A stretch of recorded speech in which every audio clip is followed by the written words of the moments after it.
You need at least 6 months of use of a knife to know if it's good. I know, guys, I don't know who comes up with this crap. Cue the intro.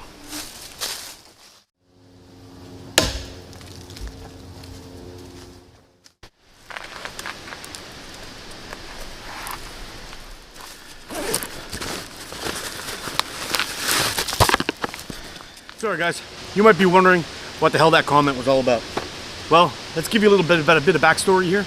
A while back I did a video on one of my knives that I did, and I got a comment from a viewer who I eventually ended up blocking. But they were arguing with me, saying that I needed to at least use a bushcraft knife for a good 6 months before I could make a decision whether it was good or not.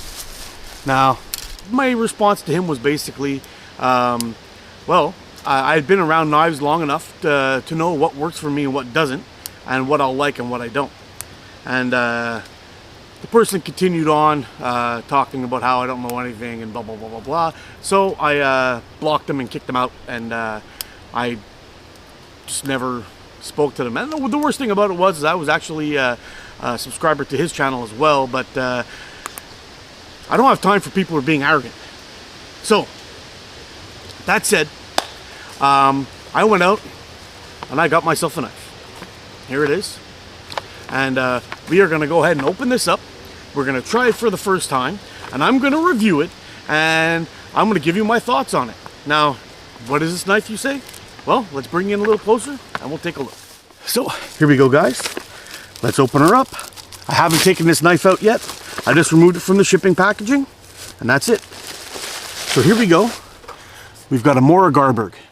Let's open her up, see what's inside, and we'll talk about it a little bit, and I'll give you my thoughts before we go into any of the work. So,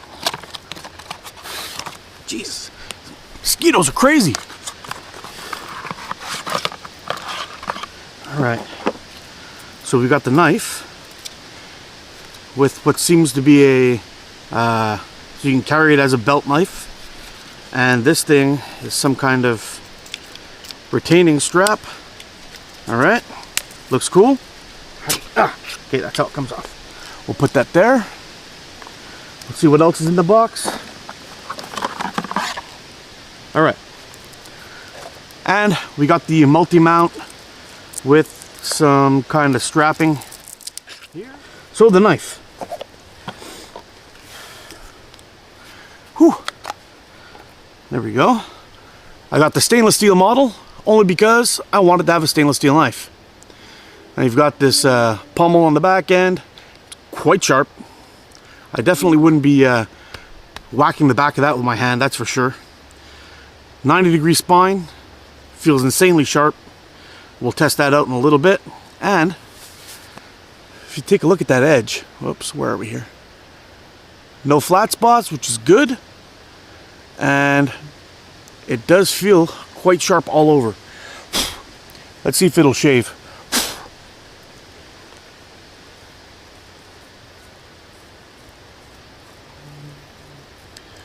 Yep. Shaving sharp right out of the box. So for today's purposes, we're not going to go too much into the multi-mount. I am going to attach just the belt loop on there.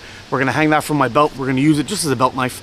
But when I saw a lot of reviews on this, I looked at the knife and I was like, wow, looks like a really good functional knife, but I do see some flaws on it. Before I even held one in my hand, and you saw, I just held it in my hand for the first time. Now, what are the flaws that I see with this? Well, I've seen people do everything from carving to food prep to a bunch of things, and I don't want to go bashing on this knife, but this isn't an all-purpose knife. There's no such thing. Get that out of your head. Let's talk about it real quick. Now, from what I saw, there could be a problem or a hindrance in its use is a few things. Number one is the 90-degree spine. If you are a big carver and you like to do carving, I like to carve a lot and you use a lot of push cuts, this is going to cut into your thumb. There's no other way around it. If you've done a lot of carving, you know that this will cut into your thumb slightly on a really sharp 90-degree spine. Most real carving, dedicated carving knives have rounded off spines to make it much more comfortable for your fingers. That's my first issue.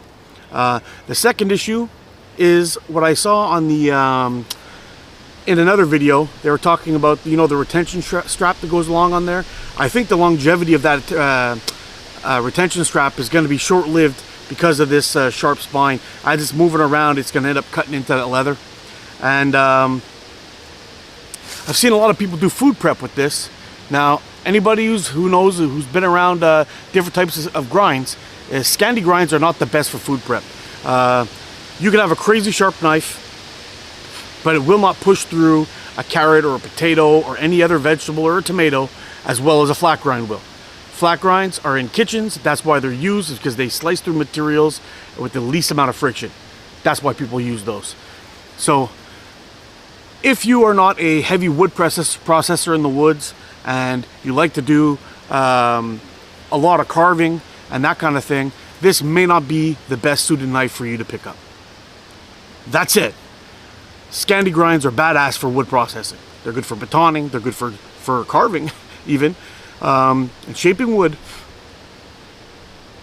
So that should be a good plus. Now, all of this, I know this is also marketed as a survival knife. I disagree. I think it is more of a bushcraft knife, because a survival knife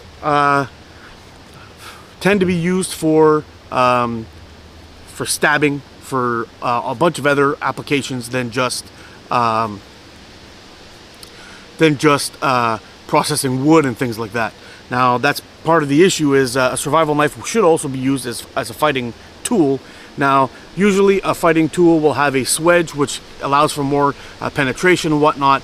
When you look at this knife, yes, it does have a little bit of a, I don't know what you call that, a clip point or whatever it is, a little drop point on there, but this is more designed for, with that rounded belly on there, it'd be better for skinning. With the Scandi grind, it's going to be better for wood processing and that kind of thing. But enough of the talking. Let's just find some wood and start cutting shit up. let's get to it.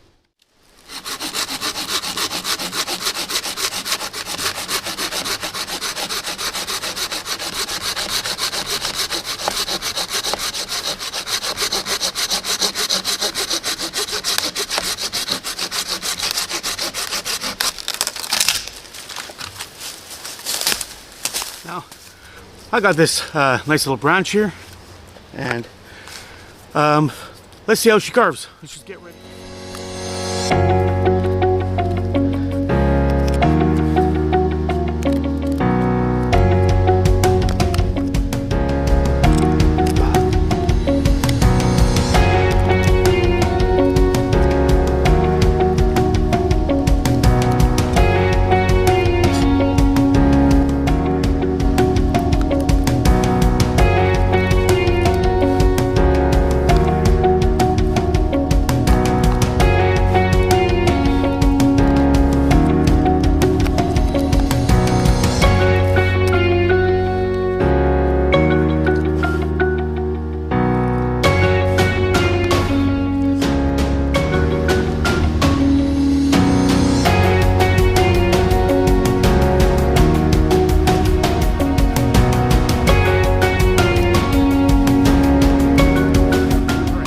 So I chose a piece of dry, hard seasoned beech to get some carving notches in there, just to see how it was going to handle in this kind of really hard wood, and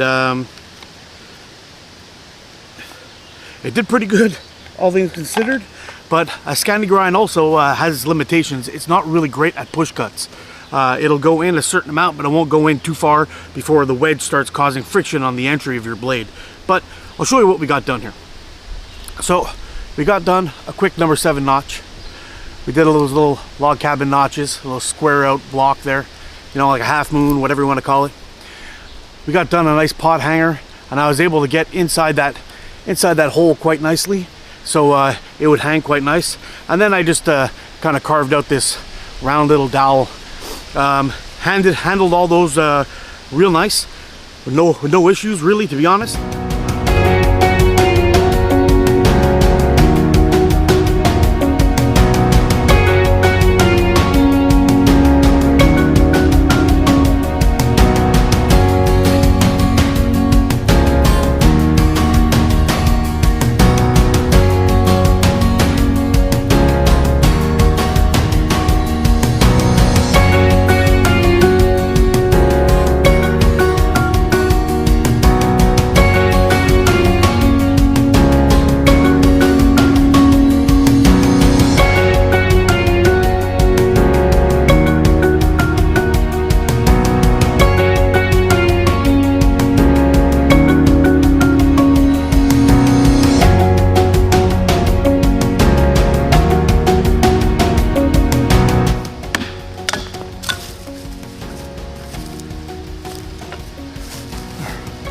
right through a nasty knot.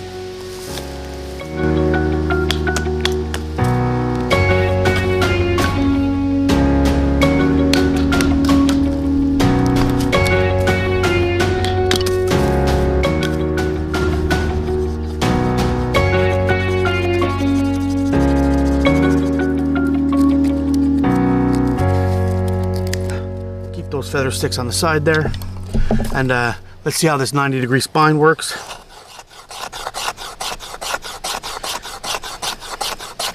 Oh man, that's beautiful.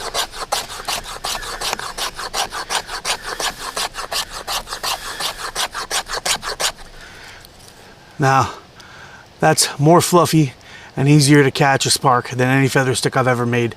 That's why I love these guys. So basically we'll scrape off a small pile of these.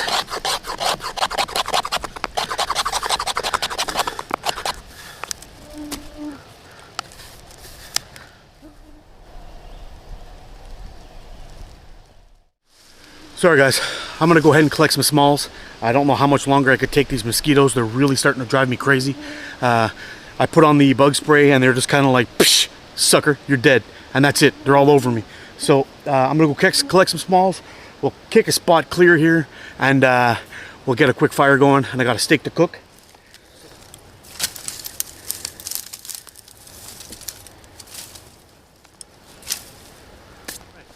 Let's have a look at how this is going to strike a ferro rod.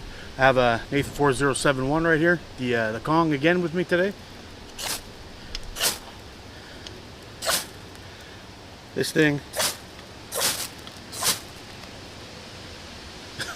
This thing sparks a ferro rod better than any knife I've ever used.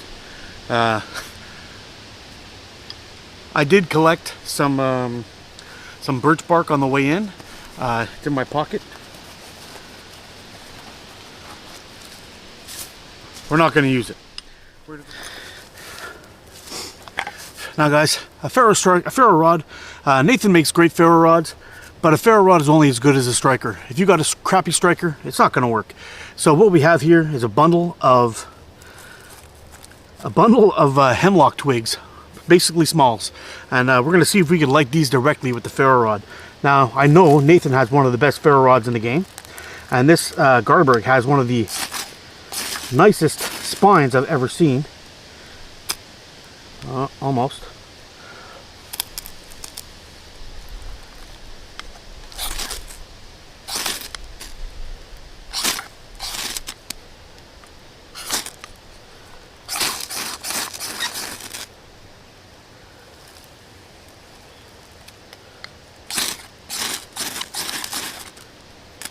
There we go.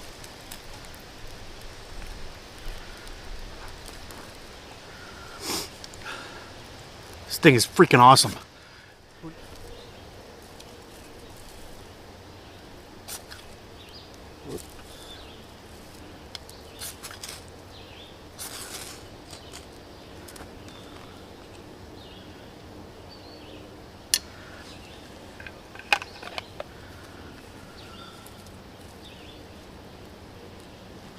There we go.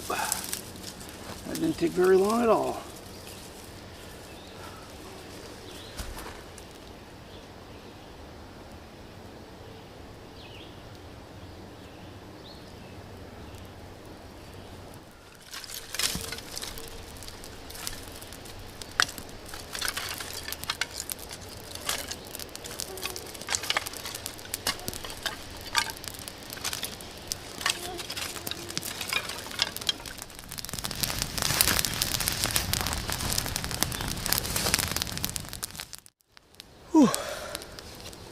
So, finally some relief from those mosquitoes. The edge retention is actually pretty good. I don't know, after all of everything that we've done today, if it'll still shave hair. I got some spots that'll still work, but I purposely, yeah, you can see there, I purposely went out of my way to use the whole blade. You would see that I was choking up quite high up on the blade for some of the scissor cuts, that kind of thing, or lever cuts, and it does heavy removal fantastic. It does medium to medium fine quite well. When I'm talking about fine carving, I'm talking about wood spirits and things like that, and you can't do that with this kind of knife, not in really fine detail. You got to keep in mind that all blades have their limitations, and they're designed for certain things, and there's reasons for that. It does remove wood quite well. It batons amazing for considering it's not a really thick blade. It looks like it's I don't know, like maybe 5/32 maybe. Looks something like that. A little bit over an eighth maybe. This is more of a carving and camp task knife, and if you're looking for something that's going to be decent for many purposes around camp, this will do it. Will it do food prep and fine carving and things like that? It absolutely will be. It will, but it won't be the best thing for it. This is a wood carving machine. It will remove material and get your fire prep done, and the way that spine is designed, I think out of all things, it would be a fire prep knife. I think that's pretty much what it's designed for, what I would say, with that 90-degree spine and the Scandi grind and all that. I don't understand why they even bother putting the pommel on there. I don't see myself using that for anything really. So that brings us back to the question: can we or can we not tell if a knife is going to be good before 6 months of use? And I've been at it for an hour and 15 minutes, and I would highly recommend this knife to anybody looking to buy their first or second or third or fourth bushcraft knife. It's just a good knife all the way around. It does what it says it's going to do. It processes wood quite well.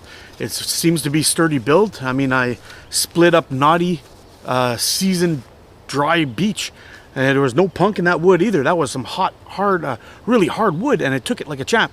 It was just sending those pieces flying, and I can't say much more about that. It was performed great all the way around. So let's get that steak on the fire.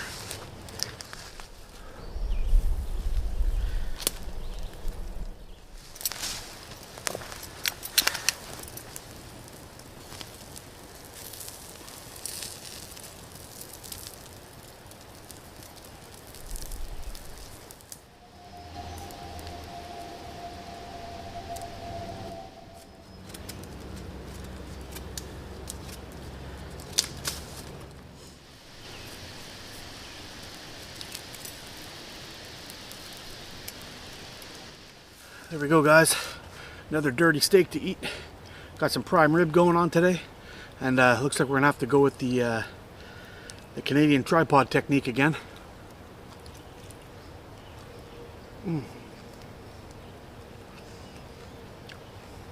Oh man, look at that.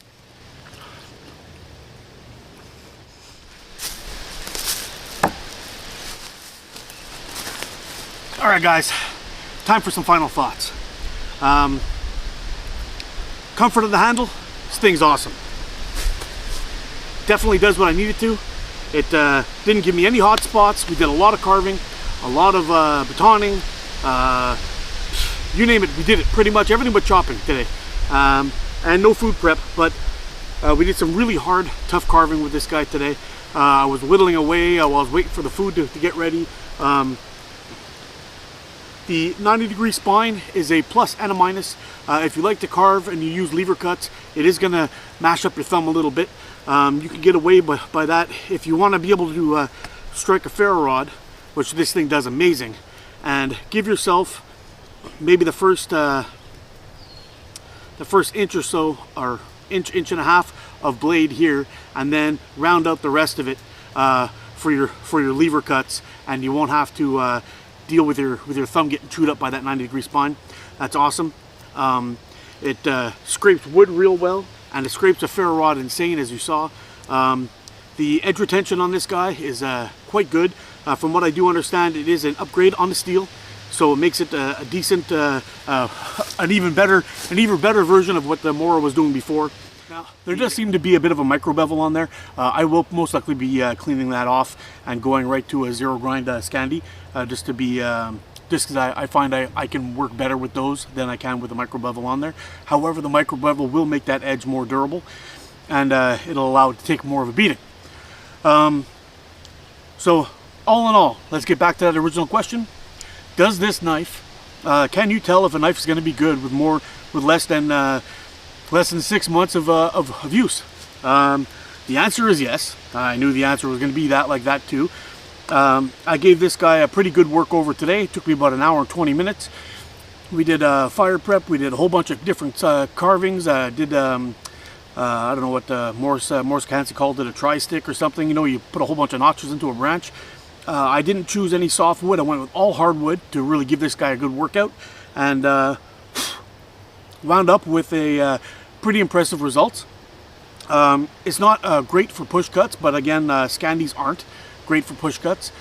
Flat grinds are much better, I find, for push cuts, because they're narrower and there's less geometry to fight with to get in there. But the angles just seem to be suited for it. But all things considered, is this a great knife? I believe it is. If you have something like this, a chopper and a saw, you've got all your cutting tasks taken care of. So there you have it, guys, the Mora Garberg. We got some fire prep done with it. We got some, got a stick carved full of notches with it. Lit a fire with it. Tested it out on other things just to see how well the back of that spine was going to be. It did a great job in all areas, and I would definitely highly recommend this knife. Now, all things considered, for that price point, I've heard people complain about the price, saying, "Oh, geez, it's just a Mora." Well, Mora really upgraded that spine. We did that steel. We did I did a bunch of feather sticks. I did some batoning. I did some we'll call it very light chopping, I guess we'll say. I took a small branch just like this and just kind of hacked away at it. It was off camera, but needless to say, it was just to see how it would chop and go through things. And after all that work, all that batoning, all the feather sticking, all the scraping, all the carving, it was still hair popping sharp. So all things considered, I can't complain about it. And then when I took off my belt and just gave it a quick light strop, it brought it back to almost as good as it was when we started. Almost. So you want to talk about a very decent knife for the money, and can you figure out if a knife is going to be good before 6 months of use? Absolutely. This guy is a great little knife, and I would recommend this to anybody starting out, or anybody looking for a knife as a good solid backup that they can throw on the bottom of their pack or attached to the front of their pack with the multi-mount. Good all-around piece of kit, guys. So just want to thank you guys for watching. Or appreciate your views and appreciate your time, and I'll see you guys on the next one. Get out and explore. I'm Mark from Adventure Time Outdoors.